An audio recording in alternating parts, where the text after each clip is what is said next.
Hello there.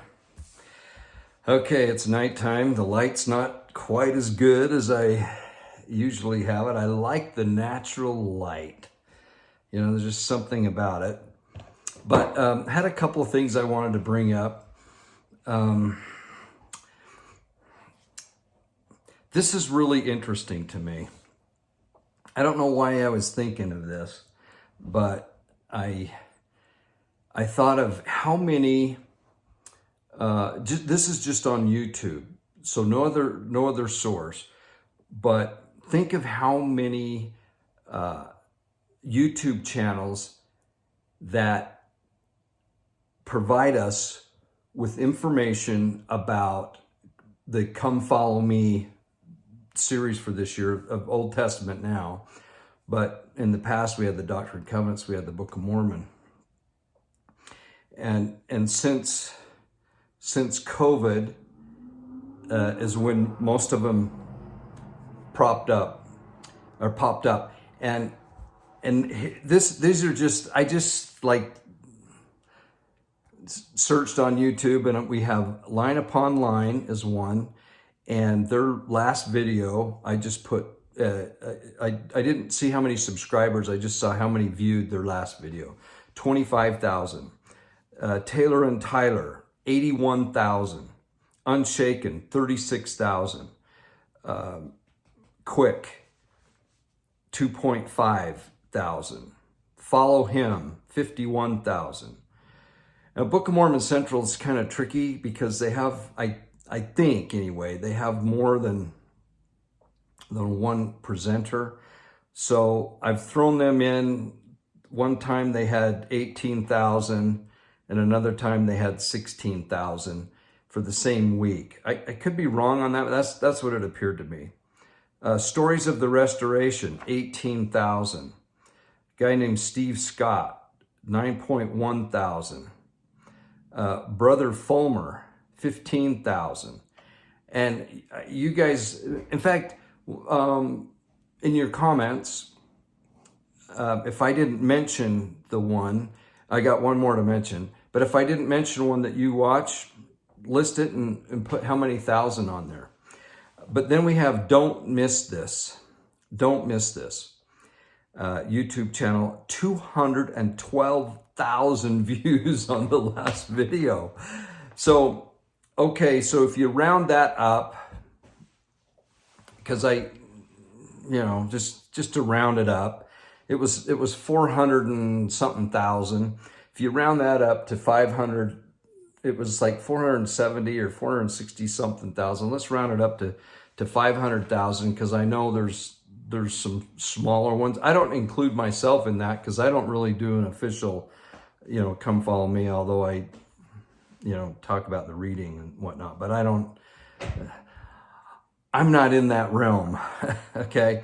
So let's say 500,000. Now, I just am picking a random percentage, but let's say that 30% of the people watch more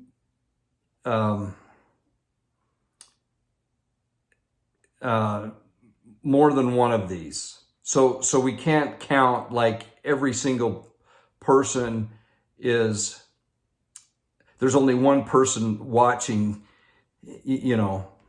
each one of these. So in other words, if Don't Miss This has 212, out of that 212, there's probably 30% that are watching other channels in addition. So just to make it more of a realistic number of how many people, I took 30% off it.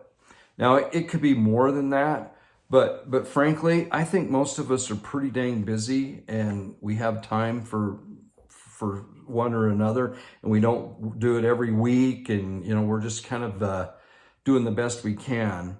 So I came up with a figure of 350,000 people every week are watching a YouTube channel on Come Follow Me. 350,000. I think I'm being super conservative, and then if you do a calculation, I think I figured like 3,500 people in a stake. That's, I think, a pretty good sized steak, pretty good average. That's 100 steaks worth of people, man, women, and children, watching a YouTube channel giving information about Come Follow Me every single week. That's amazing to me. I think that's such a dynamic that I don't know if anybody ever calculated that just a few years ago, that would think that would be the case. The dynamic of that is incredible, because we used to always think of church publications, conference talks, and scriptures, and then some books that you could get through Siegel Book, Deseret Book, and a few independent books out there. Now, it's hard to even comprehend.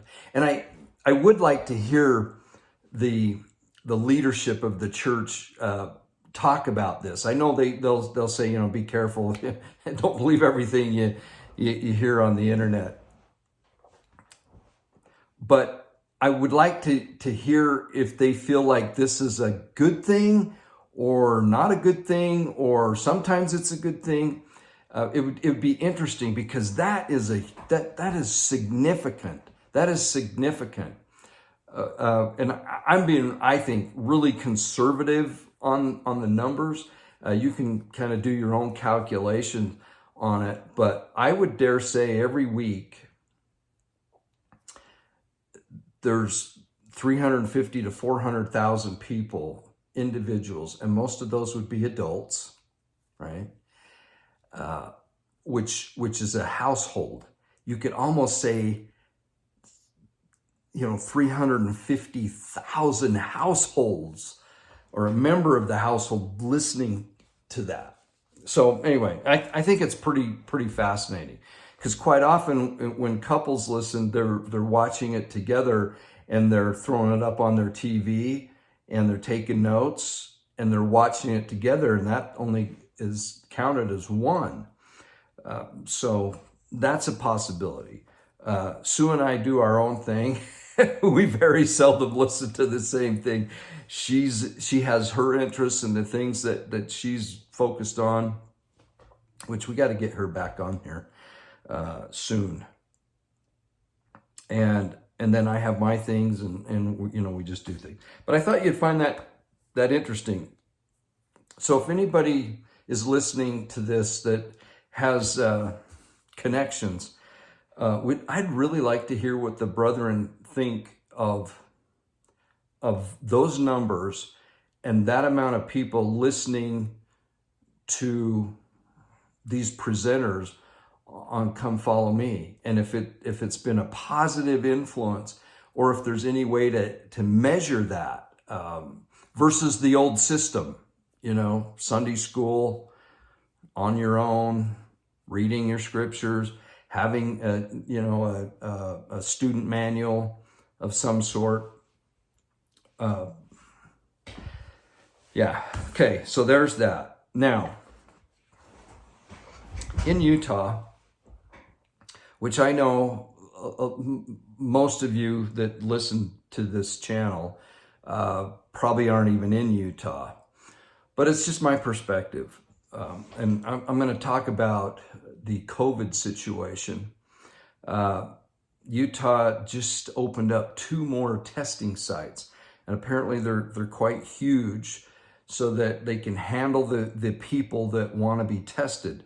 They've called in National Guard to help facilitate this. I think 50 members of the Guard. And yet they're encouraging people to not go get tested so often. Like, huh? I don't understand this. So a while back it was, man, if you feel anything, go get tested and find out, where you're at and what's going on. So everybody ran, and guess what happened? The numbers just skyrocketed of positives, and Utah got put on the map of being, there's trouble in River City and Salt Lake City or Utah, because look at all the cases. We're averaging like 10,000 a day or more, positive cases. It's crazy. And now it's dropped significantly because people aren't getting tested. Okay. Now, the amount of individuals getting the vaccine, it's in the thousands every day, but the percentage seems to stay the same. And of people receiving all the vaccine, being fully vaccinated. So it's in the 60 percentile, and it's really hard to find that number. So if you have that number, any of you that are better at tracking all this stuff, but it's pretty interesting. It looks like basically those that are wanting to get the vaccine and be fully vaccinated, booster and all, have done it. And those that have chosen not to are probably not going to get it. Now, a couple of things we know for sure with and this is just what everybody is saying, okay, that the latest variant, the Omicron, can be you can contract that even if you're vaccinated, and you can pass it on to somebody fully vaccinated. It happens a lot, okay? It's really a hard thing to track, and they're not too excited about tracking that, but that's the case. So that's a key thing. There was a sad situation about a toddler that aspirated on an apple, and unfortunately I know about this kind of thing, and not personally in my family, but someone close to us, and it was on a Sunday at church, and it didn't turn out well. It's really a sad situation. I still think about it today. But this child aspirated, had to be taken to the hospital. In the hospital, this child, after a while, not initially, but after a while, tested positive for COVID.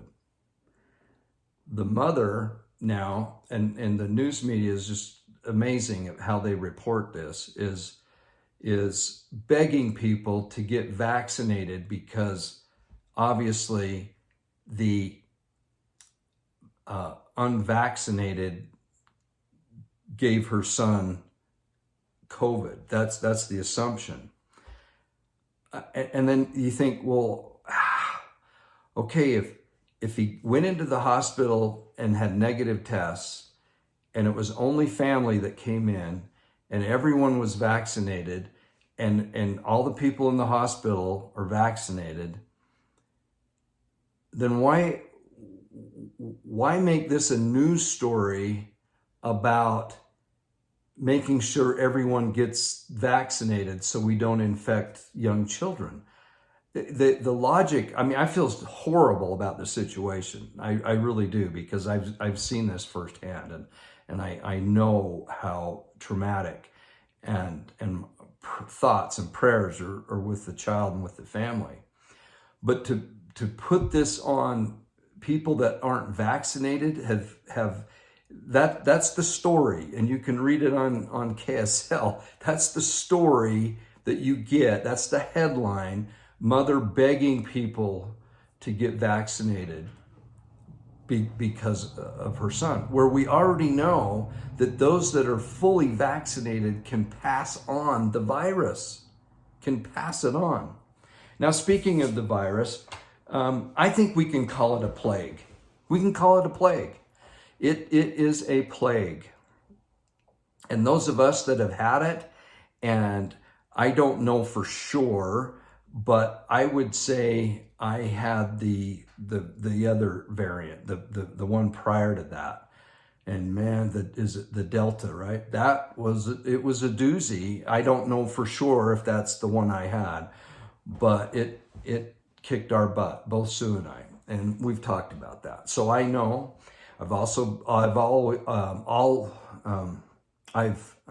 In addition, sorry, I've been tested for antibodies, and I'm loaded full of them. So the natural immunity is still not mentioned by anyone in the state of Utah. That natural immunity is huge and more effective than the vaccine in a lot of studies, particularly in Israel. Okay, but let's talk about plagues. Let's talk about plagues. I was listening this morning to an episode on the YouTube channel, One for Israel. Y'all know I really like that channel. And he was talking about the plague of leprosy, and it was fascinating. There's so many things I don't understand or know that are in Scripture, and this was one of them. So in Leviticus chapters 13 and 14 is the will of the Lord revealed to Moses concerning lepers and leprosy and the treatment of it. It is absolutely fascinating. And we have record of some really interesting folks that contracted that plague. It's a skin disease, usually in dry climates. It's nasty. I would recommend just Googling it and reading some things about it and how it's treated today. It's really interesting. Quarantine isn't part of the practice anymore for those that get it, which is interesting. But anyway, one of the things in Leviticus, one of the, it's quite lengthy, 2 chapters, and they're long chapters. And the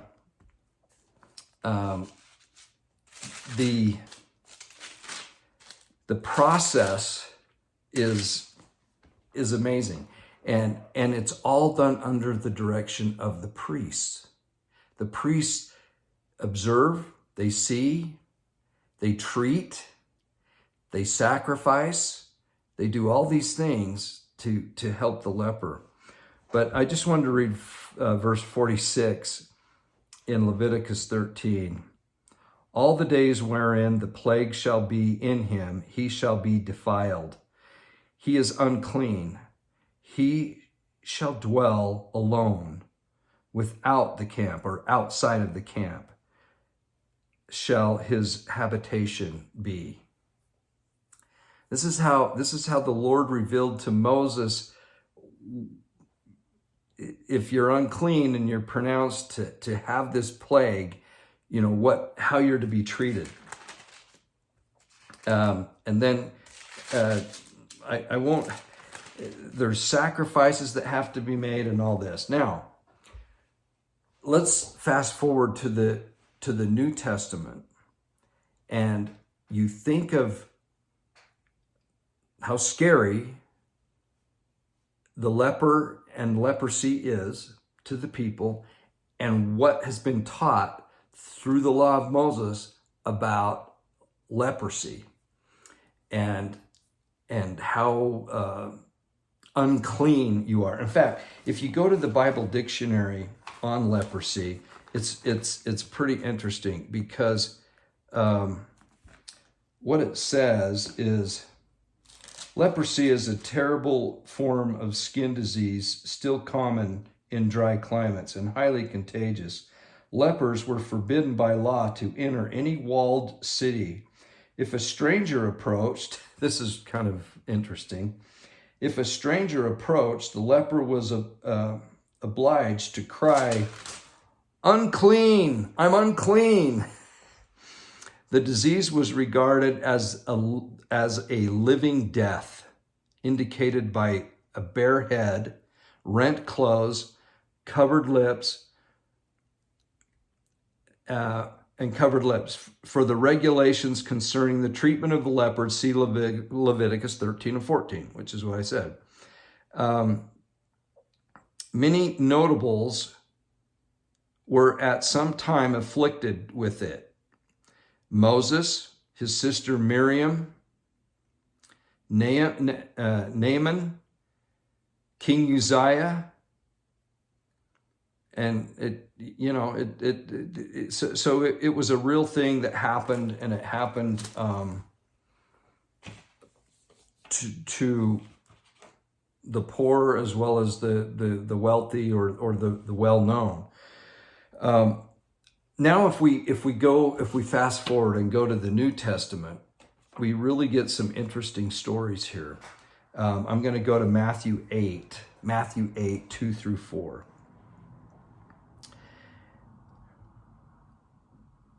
And behold, there came a leper and worshiped him, Christ, saying, Lord, if thou wilt, thou canst make me clean. Think of those words. He states he knows that you can make me clean if you want to. I just love that faith. And Jesus put forth his hand and touched him. Huge deal. One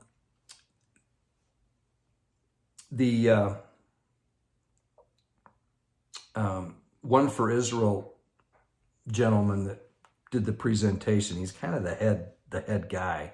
He said, isn't it interesting that just by the word of God's mouth, creation can happen? So Christ could have healed that man by just saying, you are healed. He didn't have to touch him, but he did. He touched him. Now think of Old Testament treatment, and I would recommend reading those chapters and see how they were treated. They had to be alone. Only the priest could go in and check on them and do their sacrifices and the things that needed to be done, and then leave them alone for 7 days and then try it again and all that kind of stuff. Think of that versus Christ time, New Testament time. And Jesus said unto him, and Jesus put forth his hand and touched him. It's so significant. Saying, I will. I'll do it. Be thou clean. And immediately his leprosy was cleansed. Immediately. Now, there's no record of leprosy being cured and healed miraculously like that in the Old Testament. Okay. And Jesus said unto him, and this is very significant, see thou tell no man, but go thy way and show thyself to the priest, and offer the gift that Moses commanded for a testimony unto him. And that is referring back to Leviticus 13 and 14. There has to be an offering. Atonement. I can't remember the names of the different offerings. I think there were 3 different offerings. Atonement was one of them. A sin offering maybe, but they had to make an offering. And so Christ, he heals him, but he still wants him to go to the priest and do the things that you're supposed to do as pertaining to the law of Moses. I think this is so interesting. Instead of just going, hey, I took care of it, you're done. No, you still continue under the law of Moses and do those things that you're supposed to do. Now, this is recorded again in Mark and in Luke. And in every time, it's almost identical. Every time you go and the word or the name Moses is mentioned, do what Moses commanded, even after you're healed, to make an offering of thanks. So Christ takes the credit off of him and says, do what Moses was commanded to do. And who commanded Moses to do it? Christ did. It's just so cool. Jehovah told Moses how to do all this. And now Christ, as a mortal, tells the cured leper to go do exactly what I told Moses to do before, and you do it, and you go do it again. It's just so, that's why Christ said, I didn't come to do away with the law. I came to fulfill it. I came to fulfill every prophecy about me and everything about me. I came to fulfill those words that were about me. So I really love that. The other thing I like to think about when we talk about plagues is think of how we feel in Old Testament times concerning the lepers and how Christ treated the leper. He touched him. And I don't know. And think of how we do things today, particularly how we did things with COVID. There were so many people who died alone.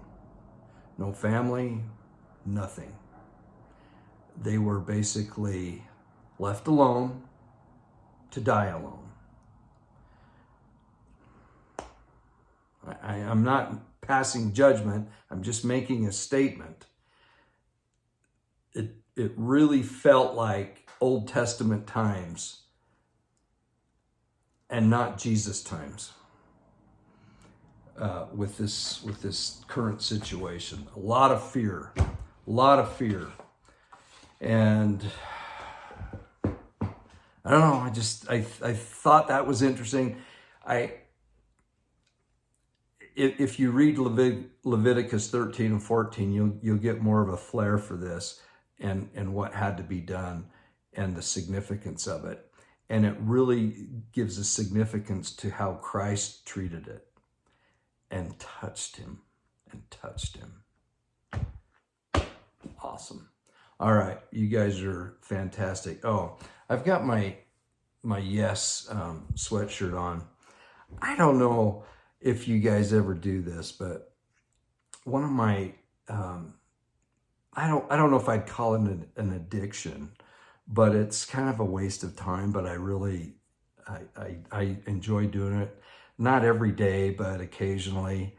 And I've done it a couple of times this week. I don't know why, but if you YouTube, and you guys have, I'm sure, done some of this. So whatever kind of music you like, but you can search in YouTube a reaction to, I love Yes music. I love it. I don't like it. I love it. And it's so enjoyable to me, but you can YouTube reaction to Yes music, first reaction to Yes music. So these people have developed these YouTube channels where they'll listen to a song that you want them to listen to. You pay a nominal fee. And then they put their headphones on and you get to hear the music in good sound. And they'll have a little copy of the album up usually.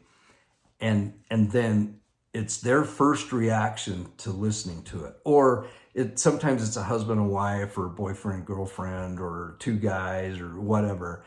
And maybe one's heard it before, the other one hasn't. But the reaction is priceless because you have individuals that would never listen to this genre of music, prog rock or progressive rock, which is what Yes is. And they're just not into that, maybe hip hop and, whatever, but they hear that music for the first time. And the reaction is awesome. So I thought of doing this on this channel with Tabernacle choir music sent in. I'm just kidding. I'm just kidding. I'm not going to do that. I guess I thought that was funnier than you did, but I thought it was pretty funny. Anyway, if you have a little extra time and you just want to kind of veg and you don't want to watch TV or anything, do those reaction videos to your favorite music, to your favorite group or individuals, and you can type it in and it'll come up. Reaction to Perry Como, I don't know. Reaction to Led Zeppelin. Reaction to the Beatles, right? Just whoever floats your boat. Country, and then watch it. There's just something, the music that you've connected to see that someone else gets something out of it. There's a little reward of some sort out of that. So anyway, just a little suggestion there at the end. Love you all. Talk to you soon, and goodbye.